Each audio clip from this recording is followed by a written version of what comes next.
Welcome to Sunday morning at the Marxist Library.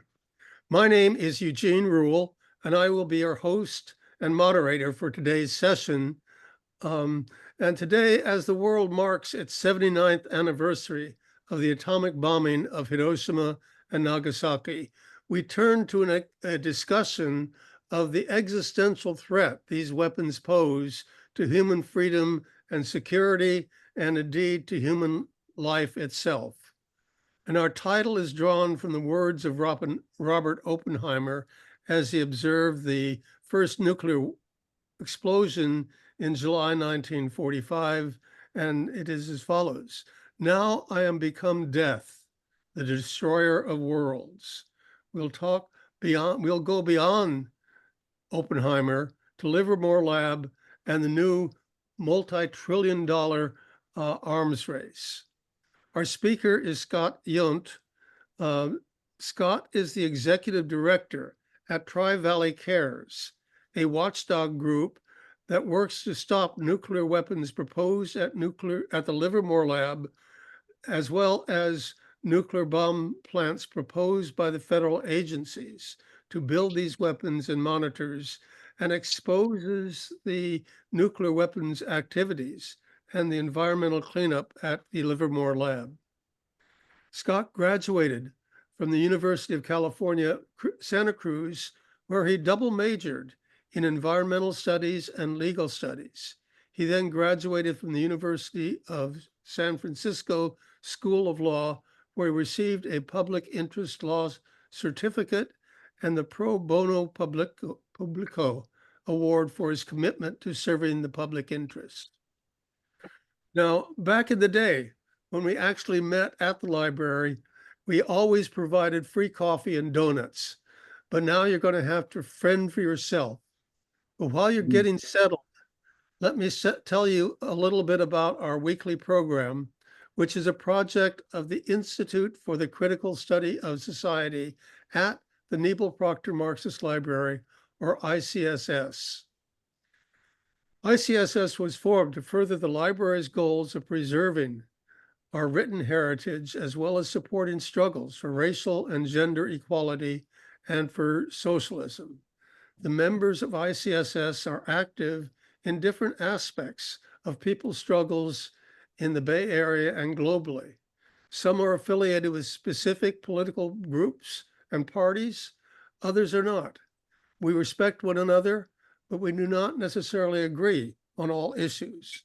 Accordingly, the opinions expressed in our lectures, workshops, and publications are those of the speakers only and do not represent a group consensus on the issues discussed. We are united, however, in our respect for the work of Karl Marx and our belief that his work will remain as important for the class struggles of the future as they have been for the past.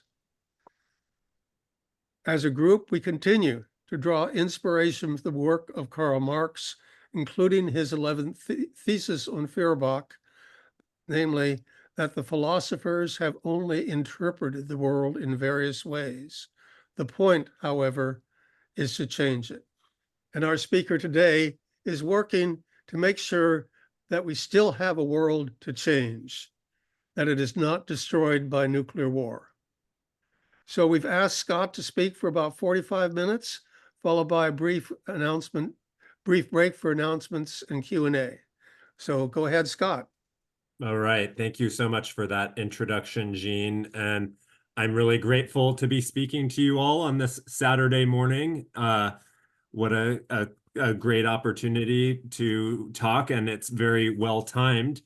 As Gene mentioned, we're approaching the 79th anniversary of the bombing of Hiroshima and Nagasaki this August 6th and 9th. So I will talk a little bit about that and our planned events that'll happen out in Livermore around that. But I'm going to start by talking a little bit about the organization I work for and a brief part about our history. Again, that organization is Tri-Valley Cares, or Tri-Valley Communities Against a Radioactive Environment. I'll talk about the site we mainly focus on, Livermore Lab, and its role historically and currently in nuclear arms racing. I'm going to give kind of a case study on what is currently the most egregious and newsy nuclear weapon program in the U.S. nuclear stockpile, and that is the Sentinel ICBM warhead program and the missile, and a little bit about the new nuclear weapons production sites, and a little bit about nuclear waste and environmental cleanup for the complex. So I am kind of offering a thesis in my talk, which is that, perhaps unsurprising to this audience and something we probably heard before, but our nuclear weapons posture is not really decided based on military strategy and a strict adherence to deterrence theory, as our defense agency officials would have us believe, but instead it's largely based on political pressures, special interests, and entrenched nuclear industrial complex profiteering, and how that enacts with our government. So I'm going to offer that to start, and now get back to a little bit about Tri-Valley Cares. So I'm privileged to be the executive director of Tri-Valley Cares. I've actually been involved in the organization since 2009. I was the staff attorney for around a decade. And Mary Leah Kelly, whom many of you have probably met or heard, is our longtime executive director, and she is still involved as a senior advisor. And she told me to send her hello to those of you who know her. But Tri-Valley Cares was started by concerned citizens living around Lawrence Livermore National Laboratory back in 1983. This was at a kind of peak moment in both the Cold War and the anti-nuclear movement around nuclear weapons. And there was a very large protest out in Livermore in 1983. And the lab at the time tried to, through its public relations, label those protesters as outsiders, and called or claimed in a press release that there was a consensus supporting nuclear weapons in the town of Livermore.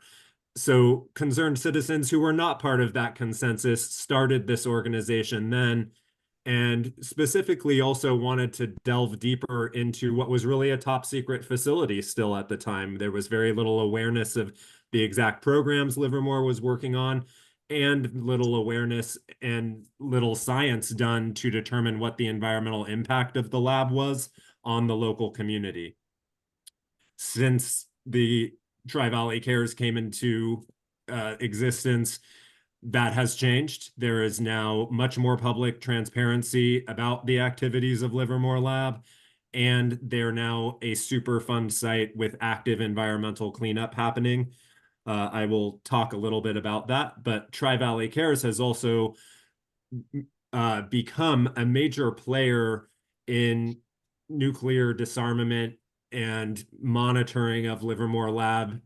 We participate in a national alliance through something called the Alliance for Nuclear Accountability, with similar organizations to Tri-Valley Cares from around the country. So in Los Alamos, or in the community around Los Alamos and Santa Fe, there's an organization we work with called Nuclear Watch New Mexico, in Savannah Riverside and Oak Ridge, Tennessee, and Texas near the Pantex plant, and all of these nuclear sites in the complex.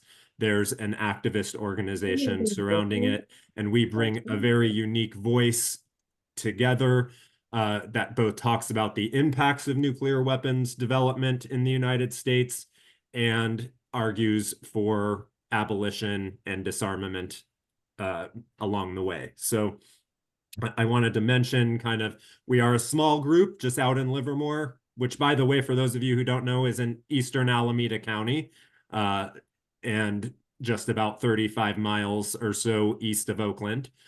But we're also part of a national coalition, and we work an international coalition with ICAN, the International Campaign Against Nuclear Weapons, which has been instrumental in the Treaty on the Prohibition of Nuclear Weapons coming into force.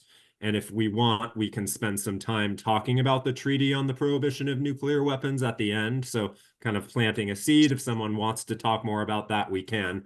But it's not going to be the main focus of my talk in terms of what I prepared. So I wanted to give an update on kind of the scale of the U.S. nuclear weapons complex right now, just in terms of cost. Overall, the budget for Defense Department and nuclear weapons is $895 billion for fiscal year 2025. Biggest budget ever, major expansion of programs of warring. Nuclear weapons are split in the budget. The Department of Defense has the funding for delivery vehicles and missile production. So that's all of the airplanes, the bombers, the submarines, and the missiles that hold nuclear warheads at our ground-based strategic deterrent or intercontinental ballistic missiles. The National Nuclear Security Administration is a smaller entity located that's a sub-autonomous agency within the Department of Energy. NNSA's budget for nuclear weapons is about $20 billion for fiscal year 2025, and Lawrence Livermore National Lab is an NNSA laboratory. So Livermore Lab is working on the design of new nuclear weapons, as well as maintaining our existing stockpile. And this is really the warheads that they're looking at. They do not do research on the delivery vehicles, so airplanes and submarines or missiles. They just are designing the nuclear warheads themselves. And they get $2.5 billion a year at Livermore to do that work. So a little bit about Livermore's history. It opened in 1952 as a second lab. Los Alamos obviously was already opened, and anyone who saw the Oppenheimer film saw the beginnings characterized of Los Alamos National Lab in that film, and their development of the Trinity bomb, which was the first atomic bomb to ever be detonated. Shortly before the bombing of Hiroshima in 1945. So in 1952, they opened Livermore largely to compete with Los Alamos and try to speed the development of thermonuclear weapons. And in the history I've learned from meeting with lab officials and the lab historian, etc., pretty quickly Livermore became a more sophisticated science lab than Los Alamos. The scientists who were working on Manhattan Project stuff at Lawrence Berkeley National Lab and on nuclear weapons moved to Livermore when it was opened. Livermore was considered to be more remote and safer and a better place to do this work and bigger than Berkeley was. Livermore is no longer remote, by the way. It's now a community of 90,000 people, and people live right up against the facility. Livermore main site is actually just 1 square mile. And if you compare that to some of the other nuclear sites like Los Alamos or Oak Ridge, Tennessee, those are all much bigger sites in terms of a footprint, and they have a big buffer zone around them. Lawrence Livermore National Lab has more than 400 buildings crammed into 1 square mile. The plutonium and highly enriched uranium facility are actually just a couple of 150 yards away from private homes.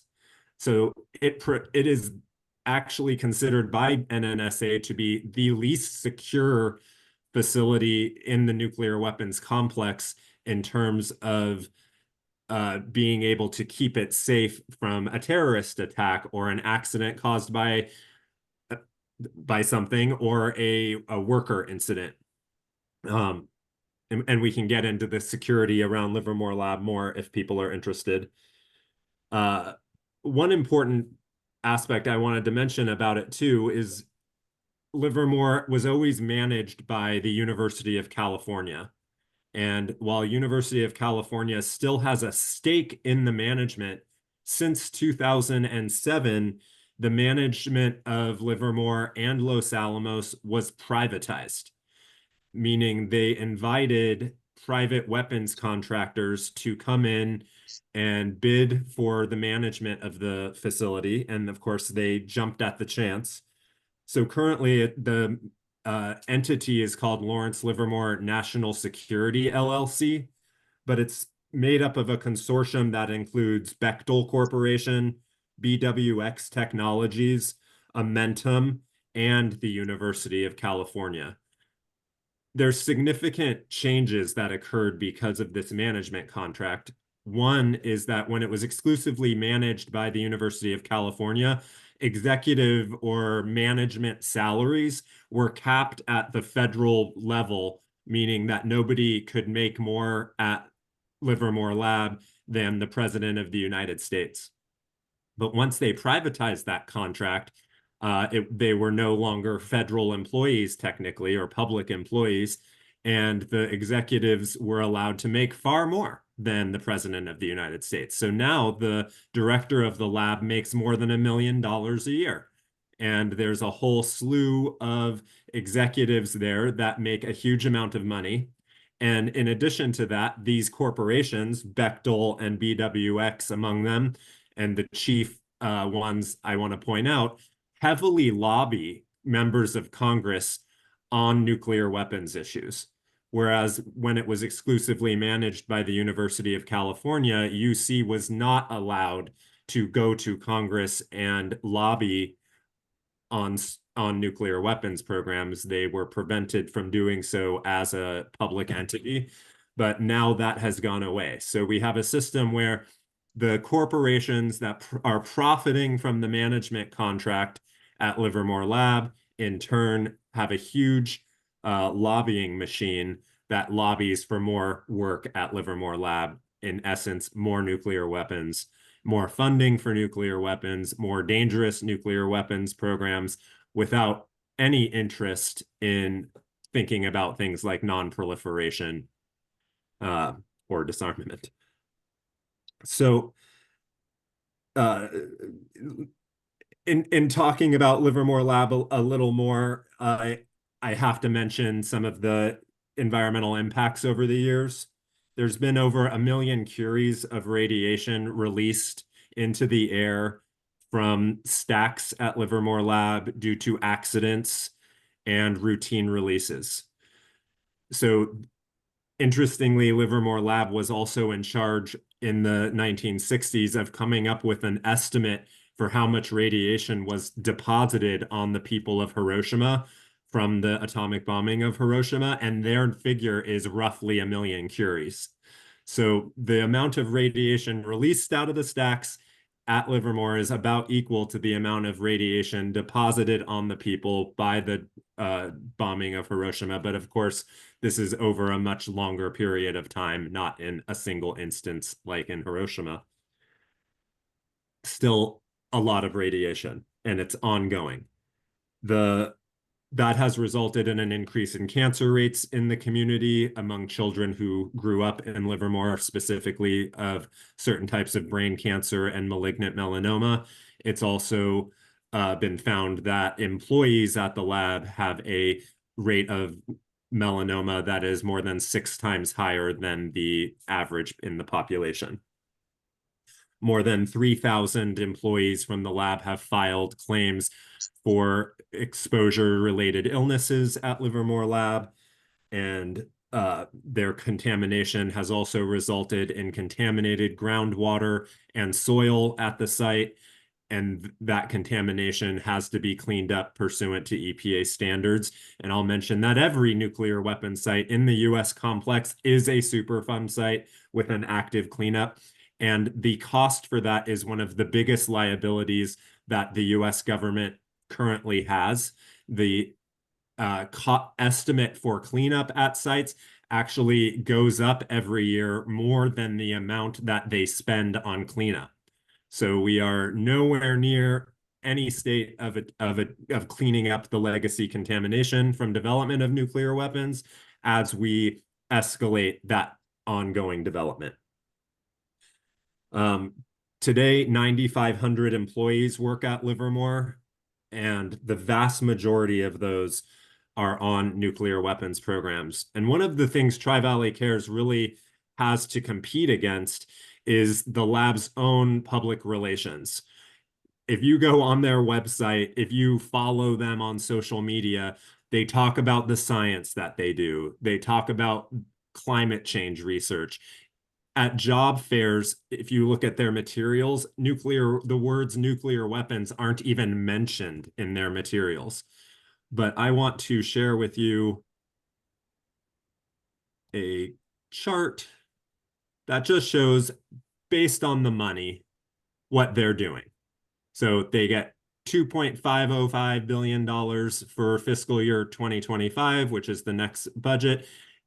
Roughly 85% of those funds go to nuclear weapons activities. This is a nuclear weapons lab. It is not a science lab. It's called a national lab. The N does not stand for nuclear. It stands for national, but it's increasingly working on nuclear weapons activities. And by increasingly, I mean compared to like the 2008 timeframe, when I came to work at Tri-Valley Cares and Obama was president, there was actually some light at the end of it seemed that Livermore would start to convert to other sciences. But you can see here, things like grid deployment and energy efficiency and renewables, are less than 1% of the science they do. Again, if you look at their PR, you'd think it was a major program there, and it's just frankly not. So now that we've gotten that part out of the way of countering what they say they are, I wanted to talk more about how we've gotten into what is really a new arms race. It again began in the time of President Obama, and what was a hopeful aim, which was to have a bilateral treaty with Russia to reduce the overall number of strategically deployed nuclear weapons. That effort was called the New Strategic Arms Reduction Treaty, or New START Treaty, and it did come into force in 2009. But it was done so in a grand deal where, in exchange from the agency to get the agencies to come on board, agency being NNSA, places like Livermore Lab, and the Department of Defense, to agree that they wouldn't oppose a reduction of strategically deployed nuclear weapons down to 1,550 on each side, the US and Russia.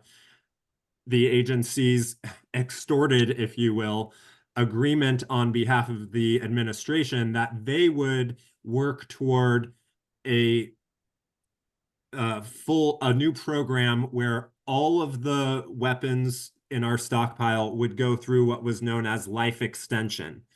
So it was a huge funding boon where every warhead, so we have different warheads for different weapon systems. So submarines have a cruise missile and a ballistic missile. Those would get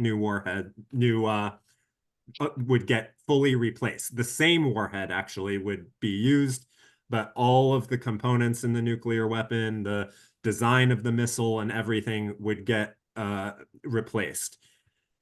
And part of that deal was for all new delivery systems, so all new submarines and all new fighter jets to use as bombers. The exchange was made, again, this was in about 2009, and it was a huge boon for the national labs, including Livermore, which got to work on these life extension programs for our existing stockpile. So now we are, to fast forward, we are at a place where all of the existing stockpile weapons have been refurbished. So they're, except for the warhead, which we are using the same designs for the physics package in nuclear warheads that were tested before the testing moratorium went into effect in 1992. Livermore Lab also has a giant facility called the National Ignition Facility, which gets some news, and we can talk about that, but it's used for testing nuclear material, among other things. And it's part of the reason why we've been able not to do full-scale testing in Nevada, but we've been refurbishing our weapons. And I wanted to mention it because we are now moving into a different phase. So now that we have refurbished all of our weapons, and that's kind of coming to a close, there's a new movement in Congress that's being funded in a bipartisan manner where we are going to start, instead of refurbishing existing weapons, building an entirely new generation of nuclear weapons. So how is that different than refurbishment? It means that for the first time since the early 90s, we're going to be developing new physics packages for our weapons. So that's all new plutonium pits. And these are pits like the core of a fruit. They're the bomb core in the center of our nuclear weapons. All new uranium secondaries. That's the part that makes a weapon a thermonuclear weapon with a fusion-fission exchange. These weapons are exponentially more powerful than the weapon, the atomic bomb dropped on Hiroshima, and all new components. So totally new nuclear weapons, a new generation. And we're starting with that program, and Livermore Lab is an integral part of this program.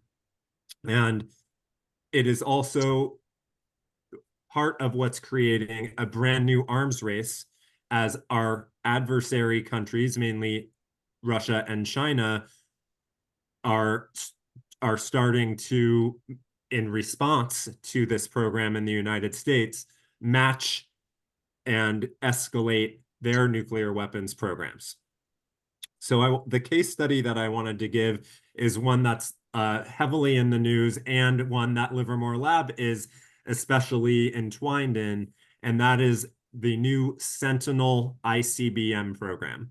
So our existing intercontinental ballistic missiles or ground-based strategic deterrent, these are the weapons that are in silos around the kind of middle countries, or middle states rather, like North Dakota and Montana and Wyoming and Colorado.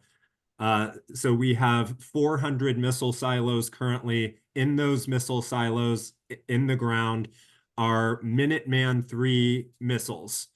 And currently there's 400 of those, and each one has one nuclear warhead on it.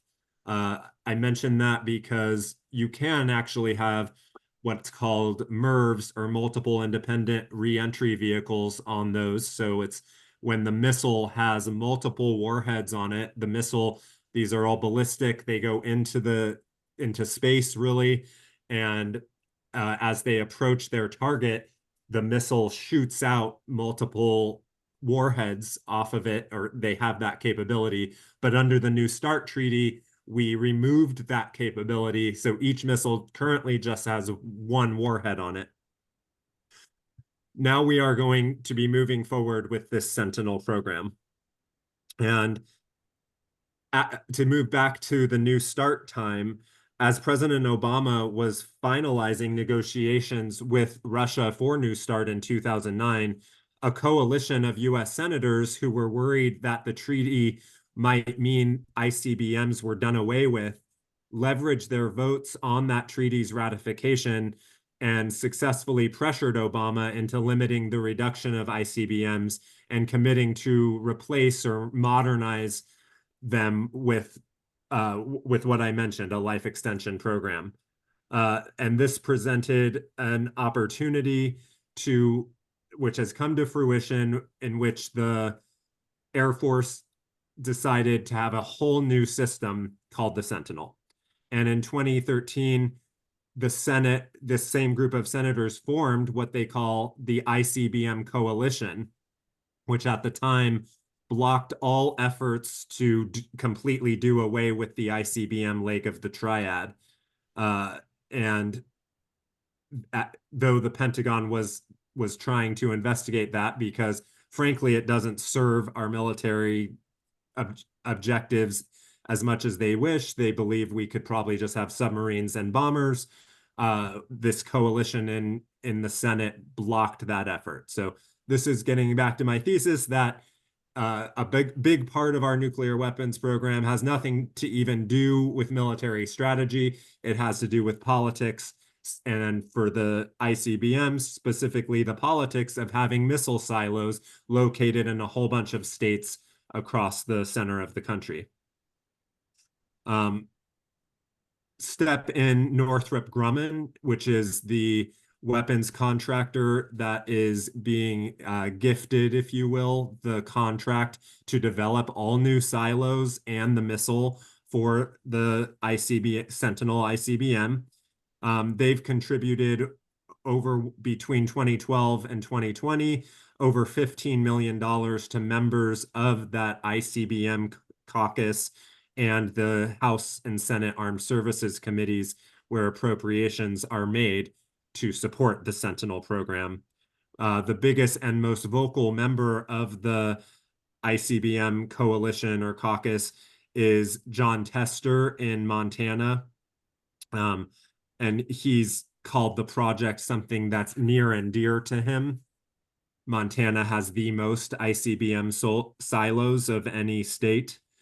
And he actually made a statement to where he said, "The Sentinel will bolster our local economy. I'll continue pushing the Air Force and government contractors to use as much Montana labor as possible on the project, because if you want a job done right, you hire a Montanan." So he's making ICBMs, one of the central focuses of his work, and he's a Democrat, by the way. Last year, a group of coalition senators introduced the Sentinel Nuclear Deterrence Act of 2023, which started the multi-year procurement of contracts. And so it's being funded currently at about $5 billion a year to move forward. And then earlier this year, it got announced in the news that the missile, again, at Northrop Grumman, who's chiefly designing that missile or developing that missile, was 37% over budget. It has since escalated to being 80% over budget and costing about $141 billion total.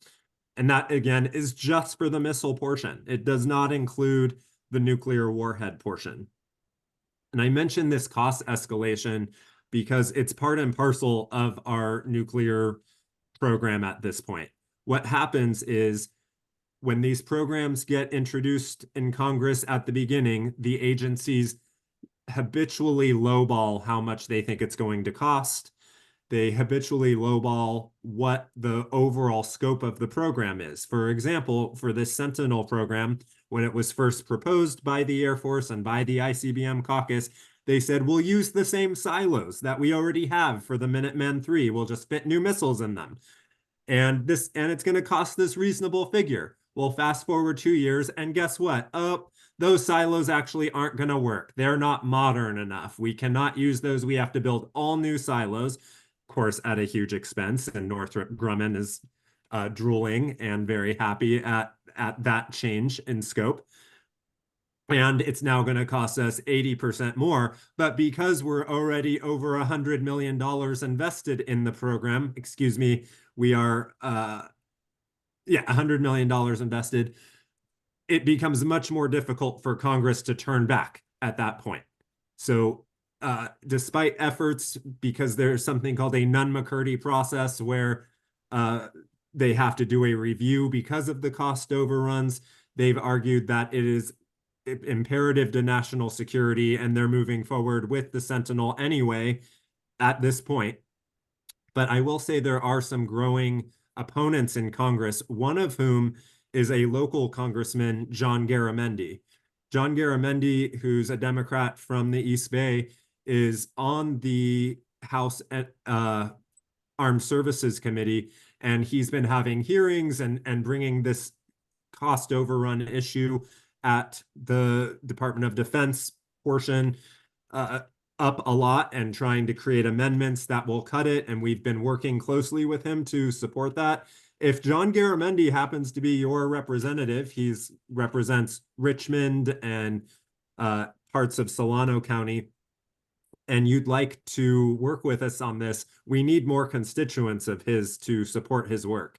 I will also mention, unfortunately, he has come down with cancer and is maybe kind of stepping back to some extent while he is in treatment. But do let me know in the chat if he's someone you might be interested in working with and supporting our work to cut the Sentinel.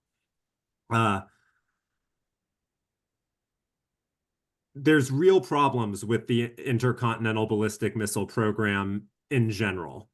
ICBMs are sitting ducks. They're just in their silos. Their locations are known by our adversaries, and they invite a devastating strike if nuclear war were to break out on US soil by Russia or China. They're useless given that targeting China or North Korea would require overflight of Russia. I'm going to mention a book that's out right now. It's called Nuclear War, a Scenario by Annie Jacobson, and it details a legitimate nuclear war scenario by which North Korea attacks the United States with a nuclear weapon. The United States, because of being on hair trigger alert and our launch on warning profile, immediately launches ICBMs back at North Korea. Their trajectory has an overfly of Russia, and in response, Russia launches nuclear weapons at the United States, despite the fact that none of our ICBMs were headed to Russia. And military and nuclear weapons experts all agree that this is a potential warfighting scenario that could happen. It's a very alarming book. It's a New York Times bestseller right now. And aside from its alarmingness, I actually really recommend it just for its information as well. But it points out why ICBMs are a particularly dangerous part of the triad. However, despite this, because of their political and the pork that they provide to these states, that we are still moving forward with that project. And the other reason I mention it is because Lawrence Livermore National Lab is the lab in charge of the warhead for the Sentinel, which is called the W87-1 warhead. And it's their currently their biggest single project.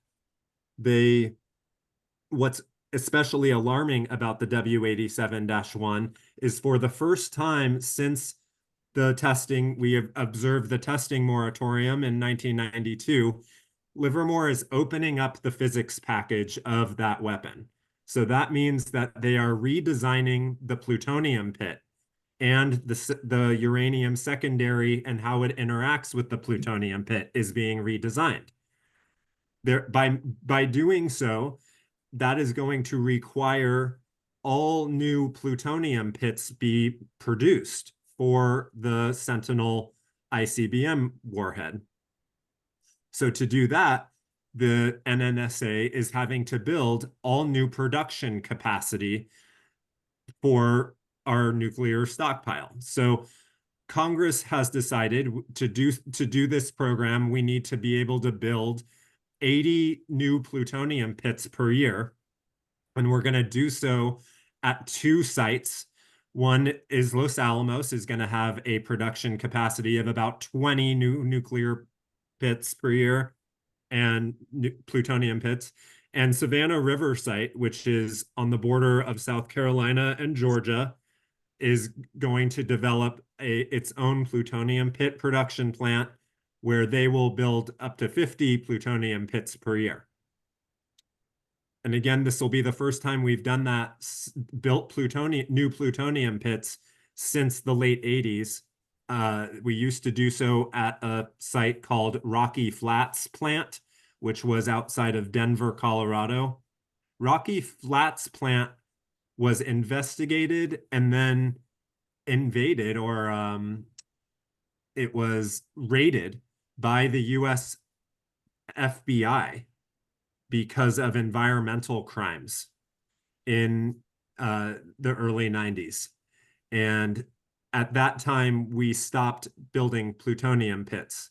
And I offer that to say every plutonium pit manufacturing enterprise in the world, in Russia, in every site that has done this work has uh, it has resulted in extreme contamination of the site in every country.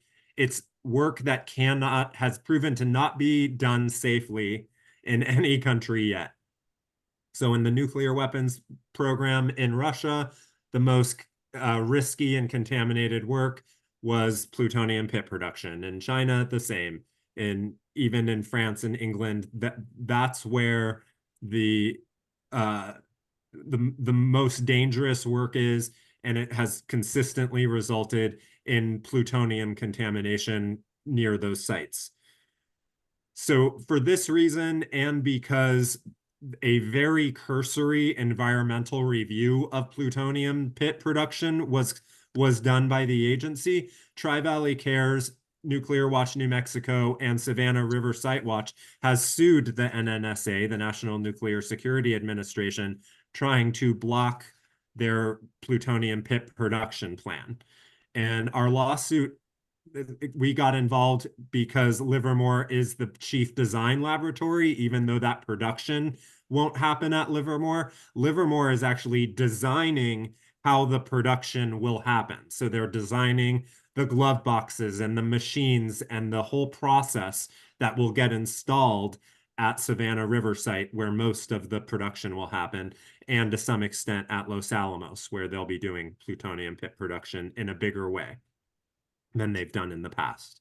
So Livermore is inherently involved, and it's going to result in huge amounts in terms of number of shipments of plutonium between Livermore and Los Alamos, and between Los Alamos and Savannah River site, and a major increase in the transportation of plutonium on roadways around the United States. It also, in this plutonium pit production plan, failed to look into the effect it would have on increasing nuclear waste. There is a very large waste stream that will be a result of plutonium pit production, and our current nuclear defense-related waste goes to a site in New Mexico called the Waste Isolation Pilot Plant, or WIPP, which is outside of Carlsbad, New Mexico, and it's a deep geological repository for transuranic waste, not for high-level waste. So they have to turn the waste into transuranic, and then they can put it in WIPP. But problem is, the Waste Isolation Pilot Plant is already almost full of waste. And the state of New Mexico has only authorized it for a certain amount of waste. And again, it's almost reaching that capacity with what's currently already planned to get shipped there when we haven't even started plutonium pit production back up. Yet we're moving forward with a program that's going to create a whole bunch of waste. And in the environmental documents, it just says, we'll get this waste into WIPP somehow. So the state of New Mexico currently doesn't want that. And we're, digging ourselves a new proverbial hole of what are we going to do with the transuranic waste that results from this program.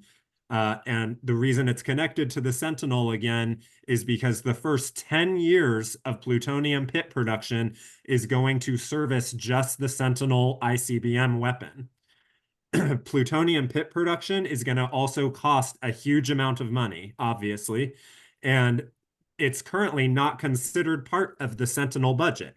It's as though it exists on its own, when really it's all one program, because we have this missile that's being developed, going to cost $180 billion. We then have the warhead that's going to be developed. Total costs for that are yet to be decided. But even those costs don't include plutonium pit production. That's yet another cost. The building that they're building at Savannah River site for it is going to cost more than $20 billion, making it the most expensive building in US history that the government's ever funded. huge expense to develop new ICBMs, which have already come into question by our own military in terms of their usability. So that's something Tri-Valley Cares has been working really hard to try to change course on. It is perhaps the single ongoing nuclear weapons program in the United States that currently deserves our attention, because it's not too late to change course on that. I will also mention we have 10,000 surplus plutonium pits currently stored at the Pantex plant in Texas. Plutonium has a half-life of 140,000 years, does not go bad. We have tested designs, and we're moving away from these tested designs when we could just be reusing plutonium pits. And the kind of end game there is that because of the Sentinel and the redesign of plutonium pits and us moving away from the tested, verified, full-scale testing that we've done with the existing pits, we are pushing ourselves into territory where it's going to be difficult, once those new plutonium pits arrive in the stockpile, to certify those nuclear weapons with the new pits as being what's called sure. They call it surety, which means that they are positive those nuclear weapons are going to work as expected. And when we haven't done a full-scale test with those plutonium pits, and we're relying on extrapolated data from testing and from machines like the National Ignition Facility at Livermore Lab that I mentioned, which is all based on nuclear test data, we are going to find ourselves in a place where the scientists are suddenly going to say we need to start full-scale testing again. And we can already see that writing on the wall also, because funding has happened in 2024 and 2025 to get the Nevada test site back up to what's called full-scale test readiness. So they're building new tunnels, renovating, and by the way, it's called Nevada National Security Site now, but I'll still just refer to it as Nevada Test Site because I think that's what people are used to. But we are moving to a place where we will be able to go from the development of a weapon to testing it in less than 6 months, and testing at a full scale in underground tunnels. But this is very proliferation provocative, and the fact that we've already funded the resumption of readiness for full-scale testing has resulted in Russia declaring that it is doing the same, and China is also on that path. So I tie all of these things back to the Sentinel program because it's, in my opinion, and in many experts' opinion, the main driver or excuse, if you want, for pushing our nuclear program even further. So I want a time check now. Do I have a little bit more time to keep talking, or should I pause? You have about 5 minutes to go. Okay, cool.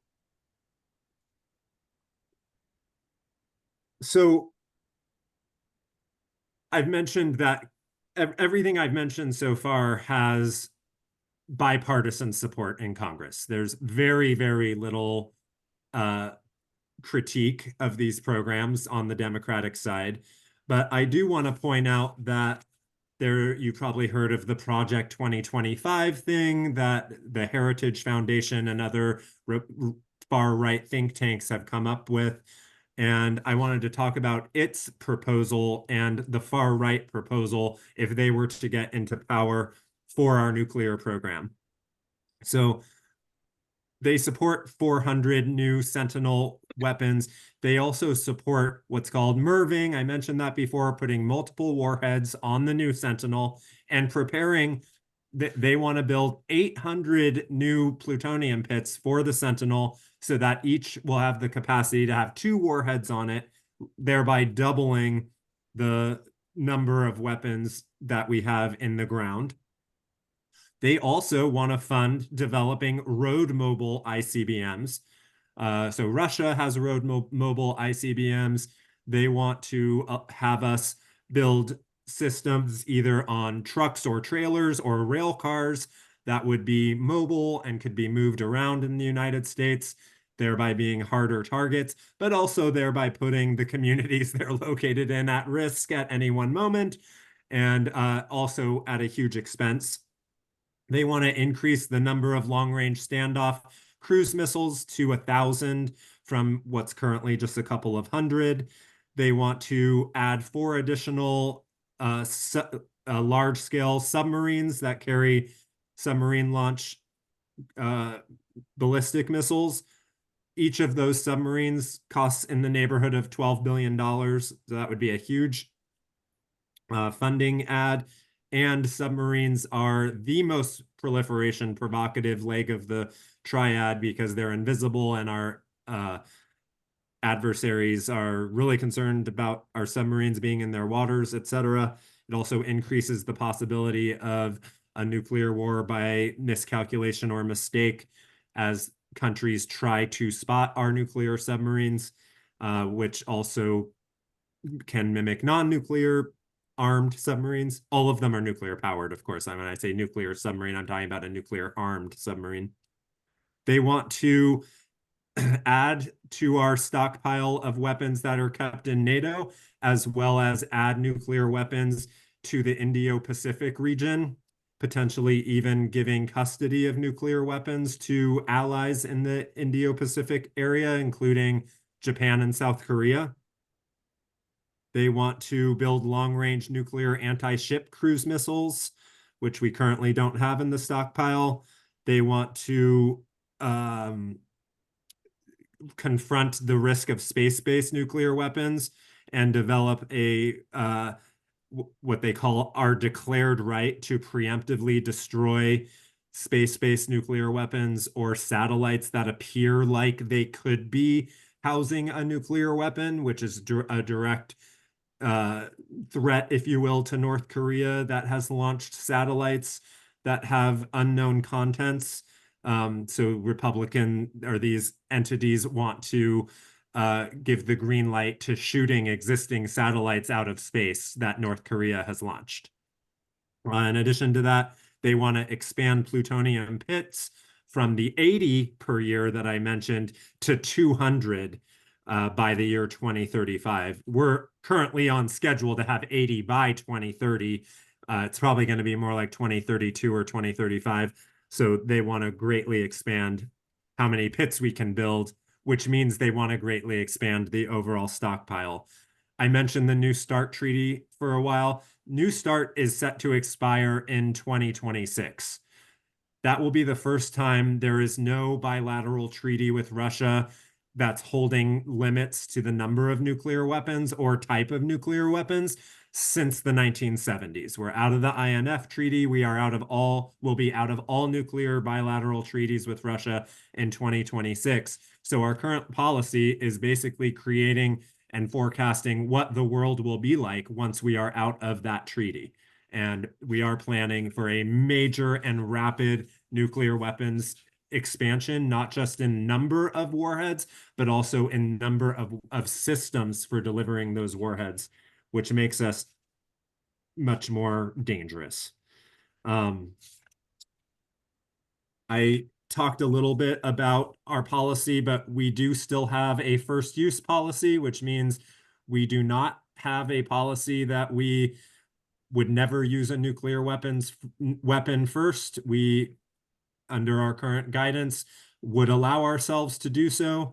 We still have sole authority. It was talked a lot about during President Trump's administration, but still presidents are allowed to launch a nuclear weapon. And while they might get, guidance and others telling them not to, they are allowed to move forward if they so wish with launching a weapon on their own authority.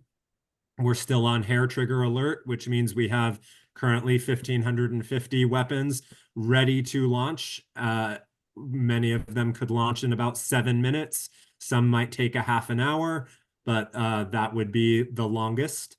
So we're ready to launch nuclear weapons on a very short notice, and we still have a launch on warning status, which means that if our systems warn us that a nuclear launch is approaching the United States, our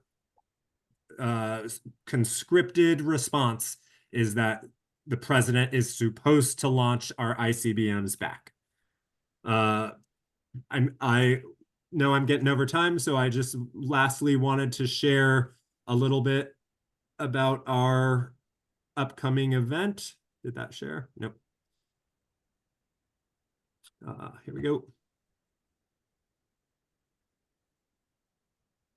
So coming up this Tuesday, which is the 79th anniversary of the bombing of Hiroshima in Livermore, we will be gathering for a rally at the west gate of Livermore Lab right outside, as the 9,500 employees I mentioned will be headed into Livermore Lab to work on these systems. There will be a bunch of great speakers, including Norman Solomon, Patricia Ellsberg, Hideki Ito, and Reverend Monica Cross, and Maylene Hughes, and myself. There will also be a risk arrest action that will be part of this, and we can talk more about this if people are interested. So now I will go ahead and open us up for questions. Or are we doing announcements first? Yes, thank you, Scott. That was so, I mean, thank you for ruining my day. How are we supposed to go back to life as usual with all this information? But we really appreciate it. We feel much more secure with folks like yourself and the work you do. So and that's really great. And thank you. And you already announced the coming event at Livermore Lab. So we urge people to take part in that. And we also remind you that this is not just a local event. This is a global event with actions taking place in Japan and around the world. So let's see. So with that, we will open the floor to questions.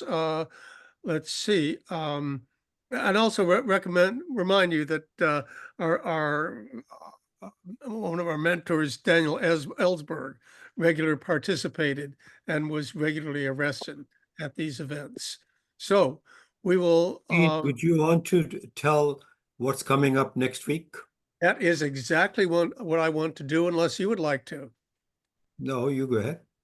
Okay, coming up next week, we have a good program, August 11th, Why We Need an American Marxism, with Carlos Guerrero, who is a Cuban-American philosophy teacher at the Southern Illinois University, Carbondale, and the director of the Midwestern Marx Institute. So that'll be interesting. On Sunday, August 8th, we have Radhika Desai speaking, and she is the convener of the International Manifesto Group that analyzed this, and she'll be speaking. She has an article on her article, The Long Shadow of Hiroshima, Capitalism and Nuclear Weapons, International Critical Thought. And it's always That's good. on the 18th. That's on the 18th. That's on the 18th. And then we have other good things coming up. So you can get on our mailing list by going to our website, ICSSmarks.org, and signing up there, and you'll receive our weekly announcements. So I think that's about it. Is there more, Raj, that you could think of? No, that's good. Okay, so we'll turn to Q&A, comments, and so forth, and urge people to, and if you want to speak or ask a question, please raise your hand with a little thing down on the bottom there where it tells you, I forget what it is, but reactions, I think. But please raise your hand, and I will see. And I see some raised hands already. So we will, without further ado, we'll move to Q&A, and I see Raj and others on there, but we'll go to you, Raj. Mario is ahead of me if you want. Okay, we'll And go to Mario and then Raj. Citizen Thank of you, the Raj, Planet. Yeah. for trying to keep me honest. Okay, thanks, Raj, Jean, and the presenter. So it seems like the Lawrence Livermore Labs is in the crux of two existential issues. One is the fate of, well, both of them have to do with the fate of humanity in terms of World War and also the ecological crisis that humanity is facing. And I just recently learned that Lawrence Livermore Labs is where the recent nuclear fusion experiment was successfully conducted. And so what do you think is the relationship perhaps to humanity rallying around the possibility of energy source shifting from the prospects of global nuclear war to clean energy based on nuclear fusion? And please correct me if I'm wrong on that. Thanks. So first, I'll expand a little bit about what you're talking about, Mario. So the National Ignition Facility at Lawrence Livermore National Lab was initially conceived in about 1995. It's an attempt to do multiple things in one facility. So Livermore being a nuclear weapons lab and the United States being fairly recently committed at that time to no longer conducting full-scale nuclear testing, Livermore was committed to expanding supercomputing and experiments, coming up with experiments to continually verify the nuclear material in the stockpile to ensure surety, that it would work as planned and that our stockpile would remain safe, secure, and reliable, is the words they use, as long as it was in the stockpile. And they were being given hundreds of millions of dollars to do so. And one of their initial plans was to create a laser-based facility that would be able to test nuclear material in temperatures and densities that matched a nuclear explosion and compare the material to the data from nuclear tests. However, Livermore realized there was an opportunity to create a facility that could not just do that with lasers, which, by the way, they kind of already had in their existing laser facility, but that they could build a new laser facility that would also potentially be able to create science to do experiments toward nuclear fusion energy with lasers. So it has 192 quote unquote mega lasers that focus into a single chamber and then inside the chamber onto a small, what they call Hall ROM, where they can conduct experiments that both help them in stockpile management and can be experiments on nuclear fusion energy. And the goal, which they've referred to as ignition, is to basically have a result where more energy is produced in the laser focused experiment than is put into the laser. They were supposed to have that by 2002. The facility was supposed to cost $600 million. Well, it cost about $6 billion to construct, and we got the first ignition in 2022. And I'm not poo-pooing the general ideas. The science behind nuclear fusion is obviously something that would be revolutionary for the world and is a worthy pursuit. Many scientists we've talked to and that have chimed in are not really excited about lasers as the technology that would make commercially viable nuclear fusion available in the world. While the NIF technology could create a momentary ignition to have that happen over and over again in some kind of plant that would create fusion energy is not really something that NIF could do. It's not the model that laser fusion energy would be created with. Does that mean the science is meaningless?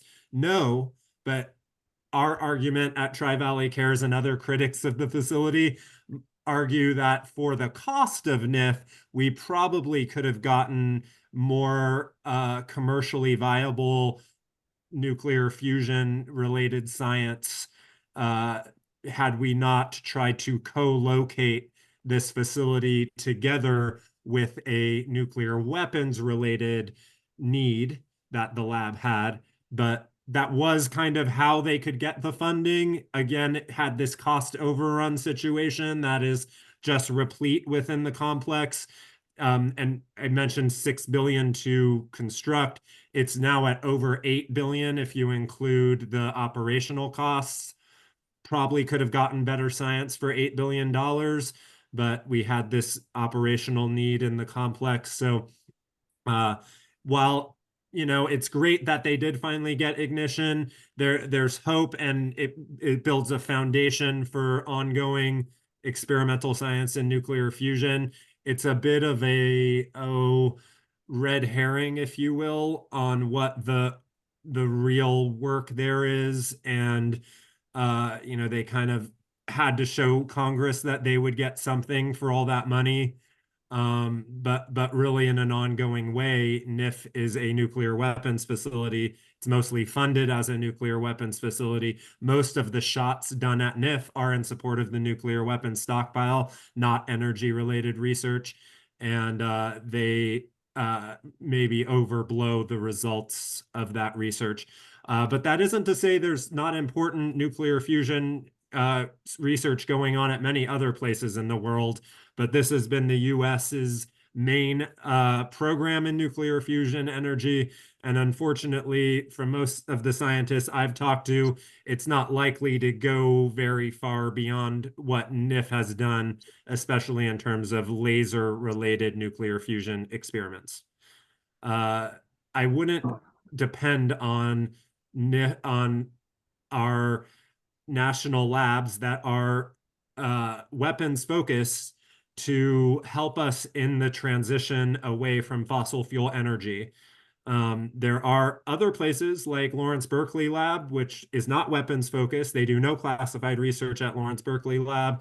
There's some other federally funded sites doing interesting work on climate change, but Livermore Lab is not likely to be a source of much science, especially as now they're so focused on the weapons program because of the needs of the weapons program. They don't have capacity to do other stuff. Thank you, Scott. We'll move on to Citizen of the Planet, and then Richard W. and Janet K. Go ahead. Yes, I'd like to use 1 minute of my time for a partial comment by Jeffrey Sachs on nuclear weapons, and the remainder of my time for my personal comment and question. I think people really need to understand something that may be the single most important fact of our reality today. And that is that the United States has destroyed the nuclear arms control framework. It has done so willfully, it has done so repeatedly, and it has done so until today. We had a framework for nuclear arms control. In 2002, the United States unilaterally abandoned the Anti-Ballistic Missile Treaty. This already created a profound destabilization. It is one of the reasons why the war in Ukraine broke out. So that's a partial comment by him, and I'll put the link for that in the comments. My other comment and a question for our guest today is that, we've had for years and years and years this, a few minutes to midnight or even 1 minute to midnight 1 minute to nuclear midnight. And it's gone on so long that I think it's become an abstraction for most people. It's like, oh, well, it's been a few minutes of 1 minute to midnight for like the past, 20 years. And when it becomes an abstraction, I think people don't do anything about it. I'm wondering how your guests might say we are reaching younger people who lived with this few minutes or even 1 minute to midnight for 20 years, and it hadn't really meant anything to them. How are you trying to reach younger people? And do you deliver a message? I mean, we hear billions and hundreds of billions and trillions of dollars all over our economy. That becomes an abstraction too, in and of itself. It becomes numbers too large to really mean anything. So I'm wondering to what extent you present, the spending on nuclear weapons as a continuing huge transfer of national wealth from the middle and lower classes to the top. And what you talk about the opportunity cost to the public and what this means. I mean, meanwhile, the public is kept distracted with cultural wars and, of course, critical issues of reproductive rights.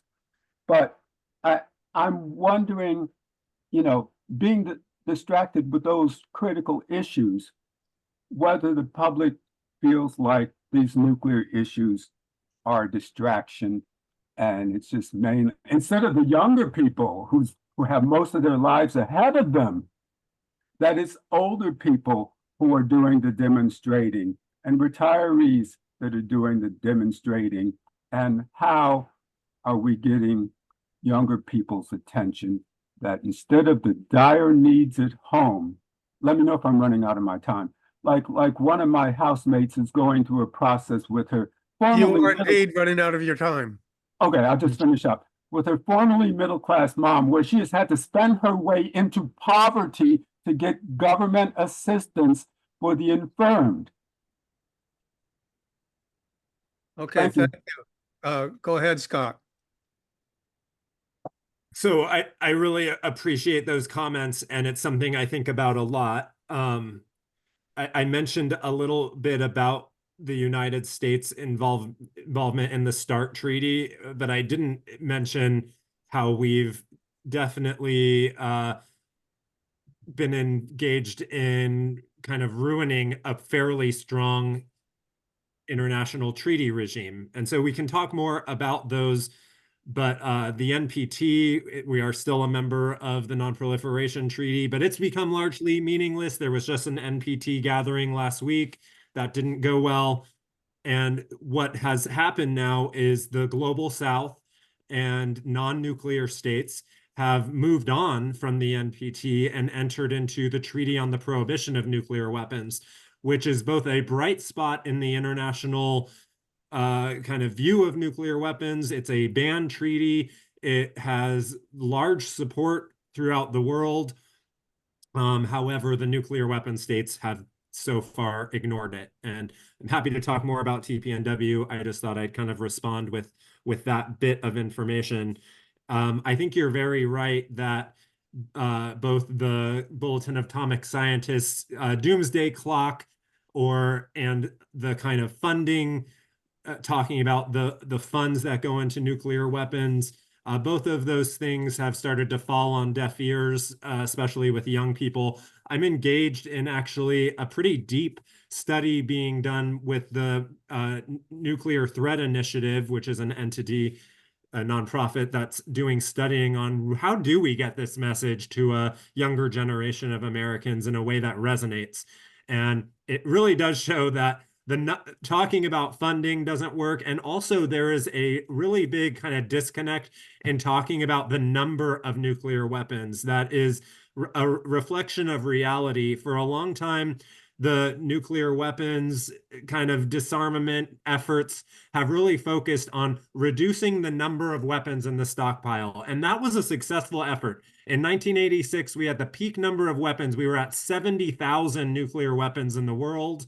Now we are down to about 12,600 nuclear weapons in the world. So by using numerical statistics, that's a great result.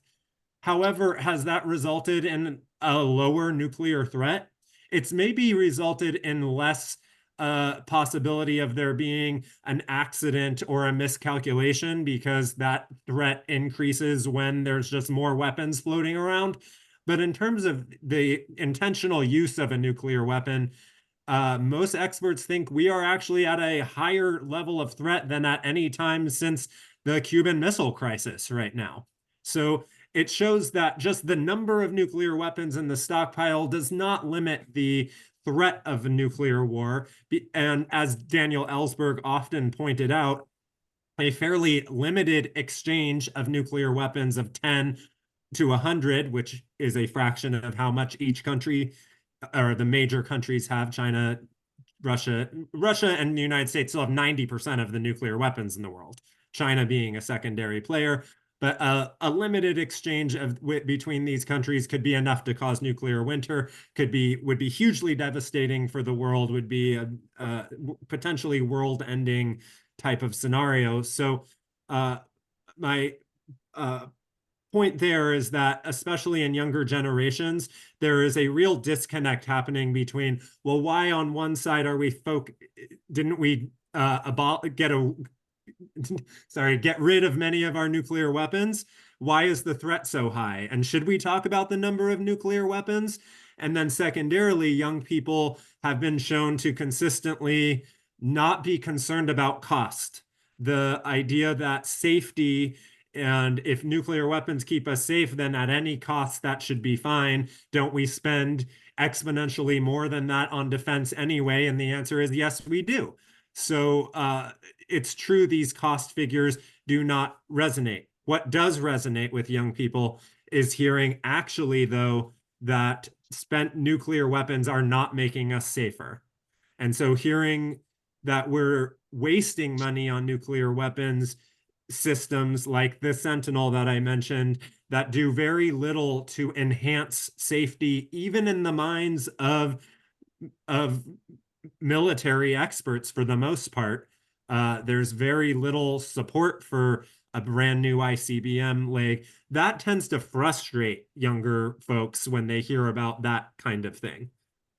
And it's largely left out of the media and of the kind of general discussion of abolition, which is why I kind of hammered on it in this talk today, because it is something that frustrates folks. Okay, thank you, Scott. Now we're turning to Richard Wright, followed by Janet Corbin, Sharon Rose, and I put myself on the stack after Sharon. So go ahead, Richard. Yeah. To be honest with you, my question just got undercut. My question originally was going to be, how do you get away from talking to our talking heads here to organizing Joe Sixpack? As you pointed out, stop it, you. This is my watch talking to me. So I'll just shift here real quick, and that is how does Russia has been leading the United States as far as the development of hypersonic missiles, which could I don't think we have a really good understanding of the impact that those things could have on our economy. Maybe you could address a little bit of that, to the question. Thank you.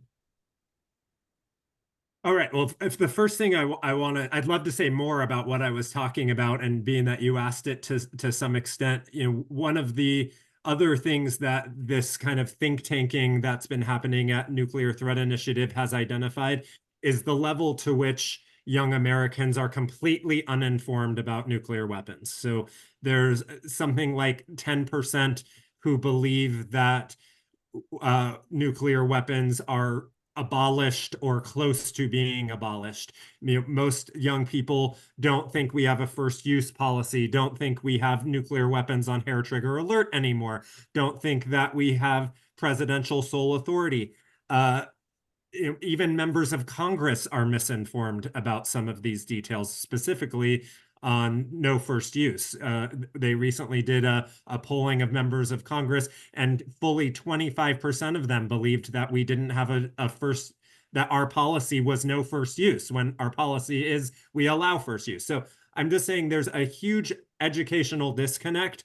That is one of the first things that we need to address. And we were talking about it at the beginning, that most Americans at this point only learn about the bombing of Hiroshima with an atomic bomb.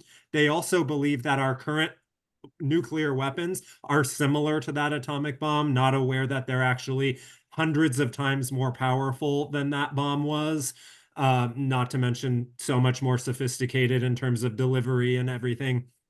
And most Americans don't know that nuclear winter is a real reality of a major nuclear exchange. Most Americans have never heard of nuclear winter at this point. So we're reaching a point where, the bulk of Americans are post-Cold War people who, never duck and covered and didn't really learn as much about nuclear weapons as kind of the pre or Cold War era Americans did. So there's just a major educational lift that needs to be made. I don't have a great answer to that other than, people like me are out there trying to do that, but it needs to be something that happens in the educational system. And then in terms of the hypersonic question, I do know that the Republicans that I mentioned in the Heritage Foundation and stuff, want to do a major investment in responding with Navy multi-mission hypersonic weapons that would be in response to Russia's development. However, currently the Navy and the Air Force claim that the submarine launch weapons and our hypersonic jets can adequately respond to that threat. So, it's not in my purview to make arguments for them. That's what the current stance is. I foresee more funding in the hypersonic region to come, and further escalation there. Can I just make a real quick response to that? Uh-huh. And to what you just said, and not the hypersonic part, but the other one. I mean, I've been a recipient and I believe you. I've been in this thing for like 40 or 50 years now, and I'm firmly on your side. On the other hand, all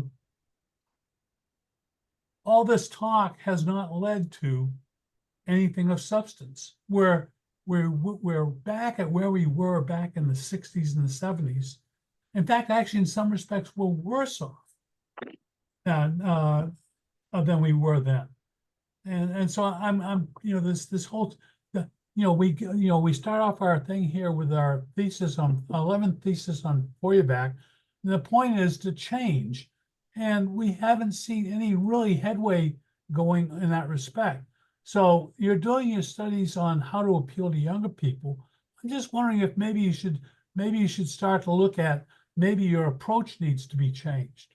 And I'll shut up again. Thank you. Okay, Scott, do you want to say more? Or we'll move. Go ahead, Scott. I'll see if I can say more in response to other answers, and I'll think about that. Okay, thank you. Okay, we're moving to Janet Coburn, followed by Sharon Rose and Jane Rule. I put myself on the stack, and again, citizens back on the stack. Go ahead, Janet. All right, thank you. Thank you, Scott, for your presentation and for all your work. So there's a few things I've been wondering about. One has to do with the relationship between nuclear weapons and nuclear power, and work on that, and also on depleted uranium as nuclear weapons. That's one thing. And connected to the nuclear power, I'm wondering whether you are familiar with Oliver Stone's Nuclear Now documentary in 2022. I encourage you and others to watch it. Another thing I'm wondering, are you familiar with Scott Ritter's work on organizing what he calls Operation Dawn, which is an event planning to take place on September 28th, focusing on nuclear weapons non-proliferation. I might mention that I don't think you talked about the INF treaty, which Trump pulled out of in 2019. And then finally, and most important in my opinion, because it's urgent, there's I wanted to bring up what's going on in West Asia as we speak, with Israel's daily escalations, including an imminent attack on Lebanon, and expected promised responses from Iran, Hezbollah, and other members of the axis of resistance. I'm wondering if Hezbollah might end up bombing Israel's nuclear plant in Dimona, and what the results of that might be, if that, that's just in my mind, but Okay. I'll Thank stop. you, Janet. You reached your 2 minutes. Thank you. Scott, go ahead. Sure. Obviously, a lot to respond to, and I'm not sure I'm necessarily the person to respond to every aspect of that. But I will say that a conventional or nuclear an attack on a nuclear power plant, which is in violation of international law, but who knows if that has much effect in that conflict. So far, it hasn't seemed to apply. It's often called the devil's scenario. It could very easily result in a nuclear meltdown. Especially Hezbollah does not likely have access to a nuclear weapon to attack that plant, and most plants are built to a fairly high standard to withhold an attack or to not melt down in the face of an attack. But if Fukushima is any example where a natural disaster almost caused a full meltdown, it seems contemplatable and concerning. It's nuclear weapons there at Dimona, not just. Oh, I didn't know. Okay. Yes. I thought you said it was a nuclear plant, so I was responding to that. Yeah. So if the question is, I mean, that would cause an environmental disaster where if nuclear weapons were exploded there, it likely wouldn't cause one of those nuclear weapons to detonate. Is that what your question is? Maybe. Whatever you are saying. Highly concerning. I'd actually be more concerned about them targeting a nuclear power plant in Israel, however. That is where a true major disaster of a nuclear meltdown that could require everyone within a 100-mile radius to move away could happen. And we have already seen that threat in Ukraine. And it kind of gets to the answer of the relationship of nuclear weapons and nuclear power as an increasing threat in the world of nuclear power plants being targeted in wartime. It's something that should be considered, a major issue around our nuclear power plants. But the other thing I wanted to say is in terms of the community I work in and how we work on nuclear power, the main intersection is that there's a couple, but the main one being that the NNSA and the Department of Energy have promised in the Atomic Energy Act that commercial nuclear power entities would never be responsible for their waste. So we have a situation where the 100 or so nuclear power plants that have been developed in the United States currently all house all of their spent nuclear fuel, waiting for the federal government, specifically the Department of Energy, to create a repository for that spent nuclear fuel, of which we have made exactly no momentum. The Yucca Mountain storage site in Nevada turned out to be both scientifically and politically unacceptable. And we spent a couple $2 billion trying to develop that. We are literally back at stage 0. We have no contemplated nuclear repository for waste. And so that is a major issue, as there is spent fuel that is very vulnerable around the country. The other thing is our current models that are approved for creating nuclear power result in nuclear material that can be used for weapons. Highly enriched uranium and plutonium is created. So it proliferates that material, is very attractive to terrorists who might want to make a dirty bomb. So nuclear power in that way is also related to nuclear weapons and creates a danger in the world. Yes, the INF treaty has been abandoned. I mentioned that we at 2026 will be without any nuclear treaties with our main adversaries for the first time since the 1970s. And we are actively participating for a post-treaty nuclear reality that is quite frightening. I did not know about Scott Ritter's upcoming event, but I do know of Scott Ritter. He's been an expert in some of our lawsuits before on proliferation impacts, and I will look into it. Okay, I'll put something in the chat. Thanks. Great, thank you, Scott. Next is Sharon, followed by Jean and Raj, I believe. Sharon, go ahead. Thank you. Thank you, Scott, so much. I thought I knew about this, and obviously I'm completely ignorant. So I appreciate all the information. A couple of things.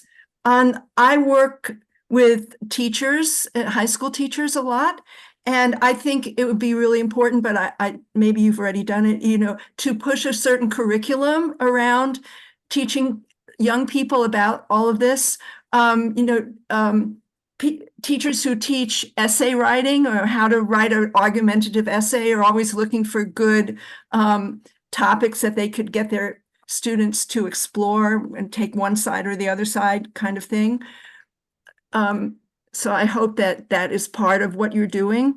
The main question I have is around what the hell does the ruling class even thinking about this? I mean, I can't, we as Marxists need to learn what the ruling class is doing and thinking, and so that we can fight against them better, and I just can't put my mind around it. What do they think, that they will survive a nuclear winter? Their family will be in some kind of bunker, and I just don't get it. And but I think that we need to continue, of course, the fight against these weapons. And even though it's been so long, as Richard Wright has reminded us, it's very discouraging. But the struggle needs to be much more front and center in any of the peace and solidarity work that we do. I was just wondering what your thoughts are in terms of why the hell is this going on and on? Yeah. Thank you, Sharon. Go ahead, Richard, Scott. On the ruling class thing, I mean, I don't really know what our domestic ruling class thinks about this. Unfortunately, we've gotten into the same place of I don't think they're actually thinking about it much. We're just like on this pathway. But what I will say is, in, again, Annie Jacobson's book, there's a very interesting section talking about the North Korean ruling class, which is very small, but they have built out an extreme version of nuclear bunkers that they plan in a scenario, and if there was a nuclear exchange, they truly believe they can house the ruling families in these bunkers for like decades to recover from a nuclear exchange. And that is really frightening.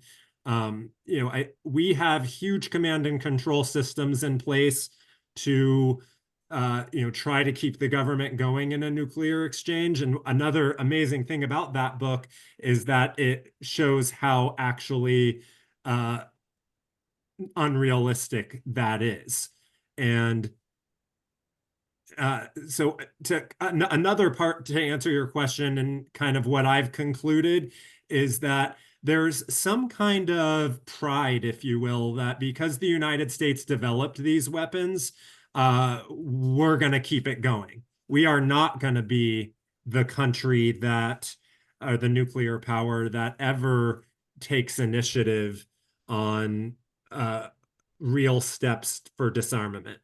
And again, that gets back to, we kind of played the numbers game for a while, knowing full well the whole time that we had still the ability to destroy the world many times over with a lower number of nuclear weapons, and that limiting numbers would placate the kind of international community while we still maintained nuclear authority easily with 1,550 deployed nuclear weapons. So yeah, the ruling class is all in on maintaining nuclear hegemony, mainly because of the ways, as Gene said it early on, and that we do use nuclear weapons. We, wield them all the time as a threat, that we're the nuclear power in the room, and that we can't be messed with, as do the other nuclear states, which is resulting in more countries wanting to join the club. There's real talk in South Korea and in Japan of developing a nuclear weapons program, or at least developing the capacity to quickly have a nuclear weapons program. Israel has its secret nuclear weapons program. It's very likely that Iran is going to move forward with developing nuclear weapons, if they haven't already, in response to these recent conflicts. The threat is only growing right now. So I would just say, I think our hegemony, or us being the country that created the weapon, in a perfect world, would give us a certain gravitas to be the rational actor in the room. There is some interesting ways in which in the military right now, there's exchanges happening to maintain our nuclear capacity. Conventional weapons that the military also wants are having to take budget cuts. And there's some generals that are talking about, for example, the Sentinel being vulnerable to a downscoping. And, there might be some kind of actual budgetary constraints put on this program that would be legitimate. And if we are entering into some sort of war context, it is, we're funding this program in hopes of never using these nuclear weapons, which makes it vulnerable to cuts, because if the military ends up needing funds elsewhere, it might result in cuts. But I don't hope for war. I don't hope that war is the way out of nuclear weapons, and it likely isn't. It's the path to a much worse scenario. So in terms of the teaching thing, yeah, there is curriculum being developed to kind of do some updating on what our current very fast moving nuclear weapons world is. So hopefully that makes it into the mainstream sometime soon. Well, great. Thank you, Scott. So it's my turn. And I just want to say, first of all, after this is over, after we conclude here, I'm going to watch Dr. Strangelove, or How I Learned to Stop Worrying and Love the Bomb, a kind of humorous approach. But on a more serious bent, as some of us are hopeful about the election of Kamala Harris and not Donald Trump. And the question is a kind of a dual one. First of all, do you think anything might change if Kamala Harris is indeed elected president? And secondly, what do you think we should be saying to Kamala Harris? So thank you. So the Biden administration has been very supportive of escalating our nuclear weapons program and using it to answer the threats from Putin, kind of a doubling down, if you will, on nuclear programs, which has just led to these Republican entities like the Heritage Foundation getting more extreme because there's Democrats buying into the need for more and a new generation of nuclear weapons and an ongoing arms race. So I don't see her changing that posture in real time or in her administration. However, I do think there might be some push during her administration to limit the Sentinel. And as far as her and the current Biden administration's a stance on it, they've been all in, but I think there's going to start being budget constraints that could result in her changing course on that. And that's what we're working on hard in terms of meeting with her administration right now. But the threats in the world escalating doesn't help that effort. It's kind of a way to respond to increased threats from Putin is to build up our stockpile more, is to have more aggressive posturing in terms of our programs. And, it's the strategy of choice so far. Okay. Thank you, Scott. And then we'll go to Raj, and then we'll go to, if we have time, we'll go to our second round with Citizen. But go ahead, Raj. Hey, Scott, thank you very much for very informative talk that you gave. Also, thank you for your very valuable work that you're doing, and we all should support it. I believe this is very important work that you're doing. And however, a few things I'd like to point out. First of all, the idea that threat is coming from North Korea and Putin I don't agree with. Actually, the threat is coming from the United States to most countries. And they create conditions in which a person like Putin has to respond to aggressive placement of weapons in, say, Ukraine or encirclement of North Korea. I mean, they've already done so much damage to North Korea in the Korean War that the Koreans have decided we are going to die, but we're going to take you down with us. That's their determination. So first of all, we are living in a country that, I believe the reason why this happens is of the nature of the economic political system, which is ability to get profits out of investments and now more and more out of financial manipulations. So I think just like the Soviet Union got undermined because it had to face US military threat, including nuclear threat, and it spent too much money. And partly that, I think a similar process is probably underway in the United States. And you showed some hope, and I agree with you, when they are not able, when the pressure from below comes, look, where is our bread? Where is our water, clean water? Where is our medical and all that? Then sense might prevail, and then they might agree to. Putin has offered all these agreements, and they backed away.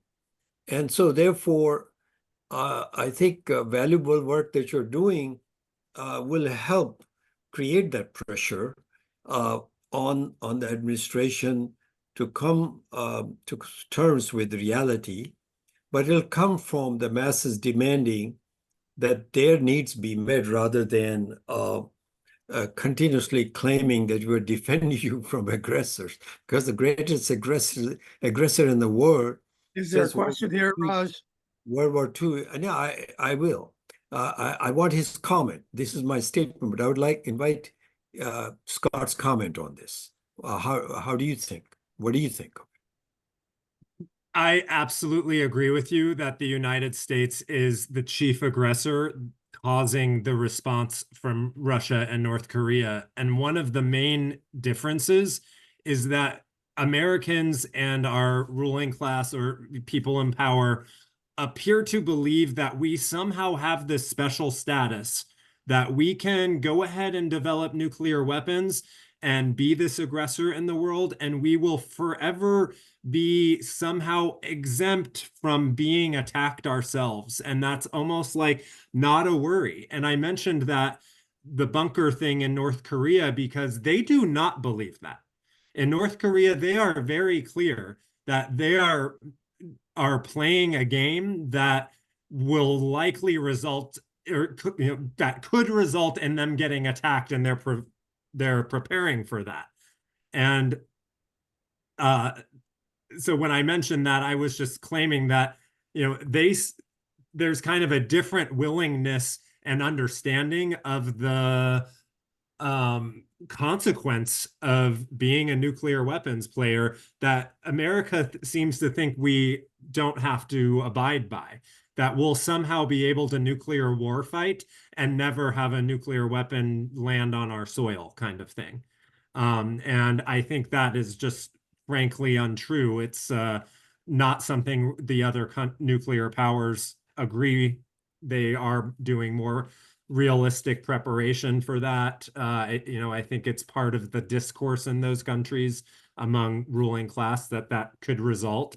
And we seem to think we're immune somehow to the consequences of our nuclear weapons proliferation. So I guess that's my main response. I also wanted to just thank you for asking people to support Tri-Valley Cares. I never mentioned, we have a website, trivalleycares.org. People can join there and just get our news information or just, check out the website. So I hope people do. Thank you.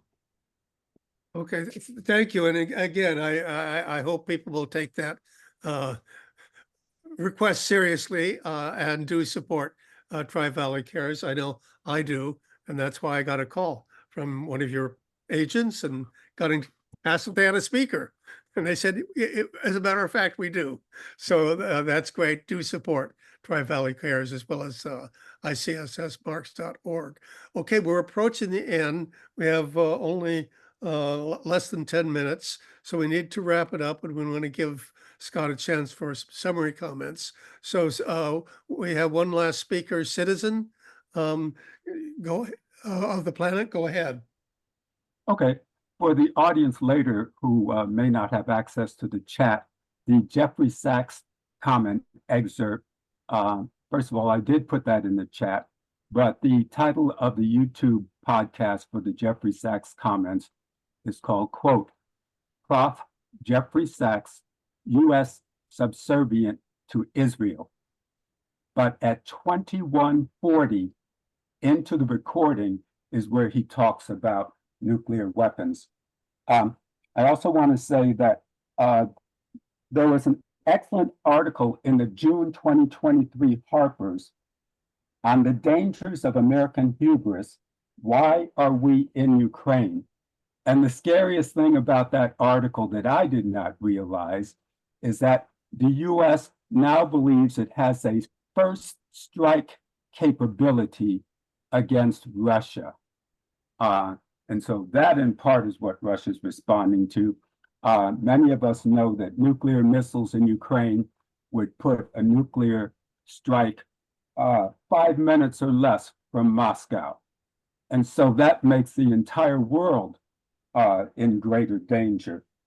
With regard to what Raj said, I would like to add, it's the US that first introduced nuclear weapons onto the Korean Peninsula.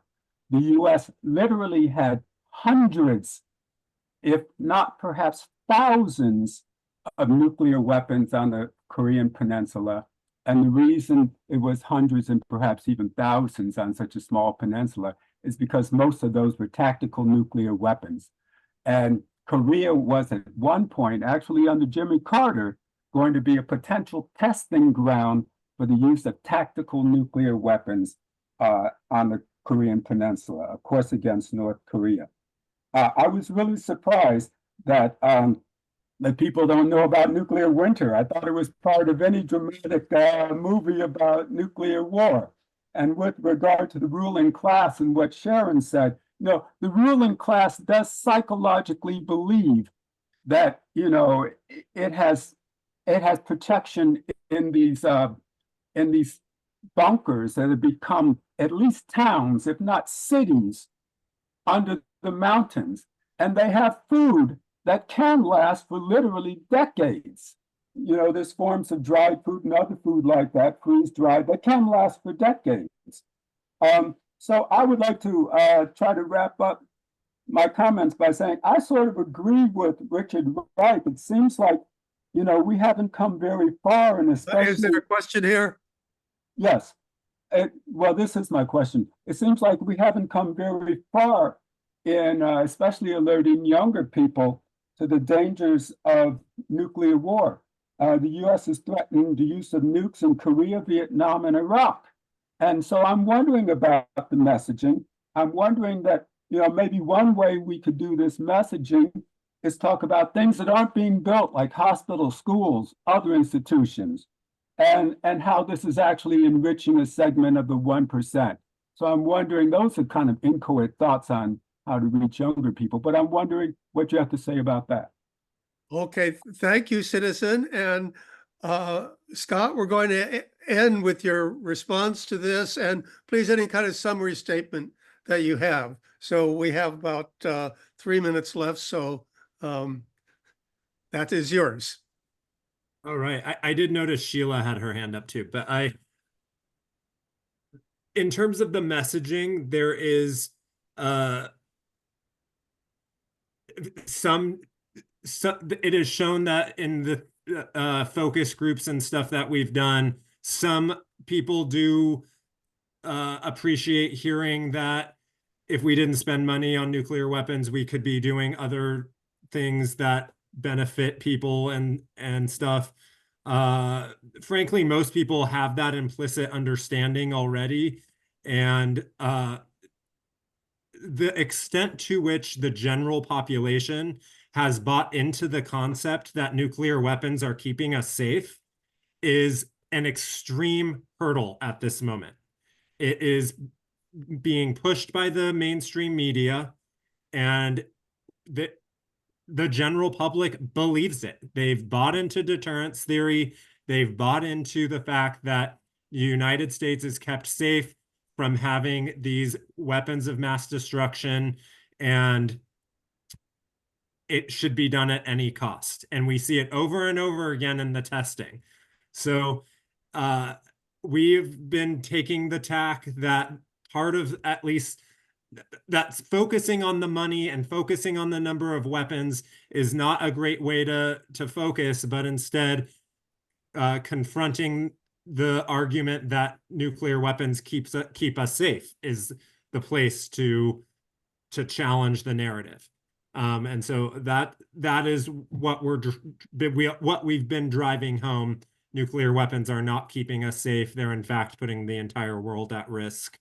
And the development of nuclear weapons actually has a huge environmental impact and actually affects us as we're doing it. That has seemed to resonate with people as a thing they haven't heard or contemplated before.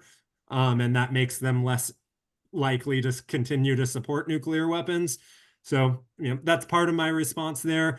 As a wrap up, I hope people do check out the Hiroshima event that we're doing on Tuesday. And I realize I didn't mention that it's also being streamed.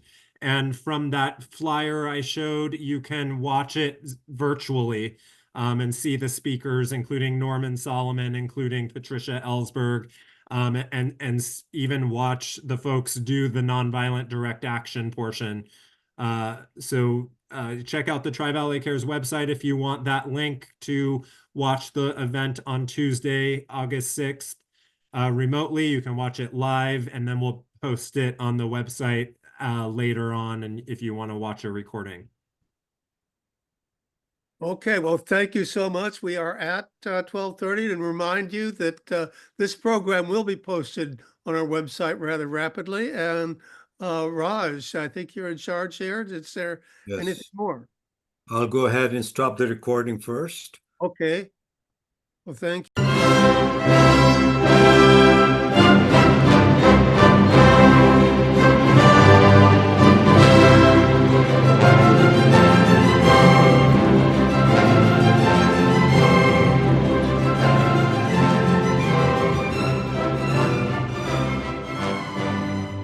Institute for the Critical Study of Society at the Nebo Proctor Marxist Library receives no corporate funding, nor do we have any paid staff.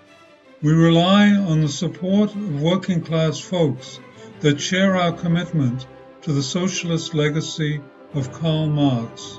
We continue to need funds to meet necessary expenses. Since we can no longer pass the hat at our in-person forums, please send contributions to our treasurer, either online via PayPal or by check. The PayPal ID is ICSS Sunday, SUNDAY, @yahoo.com, and the name is Richard Fallenbaum. And checks may be made out to Richard Fallenbaum and sent to him at 1225 Nielsen Street, Berkeley, California, 94706. Fallenbaum is spelled Fallenbaum. To donate directly to the Marxist Library, send a check to the Nebo Proctor Marxist Library at 6501 Telegraph Avenue, Oakland, California, 94609, or directly or donate online at www.paypal.me/npml. For information, write to npml at marxistlibr.org, and the website is marxistlibr.org.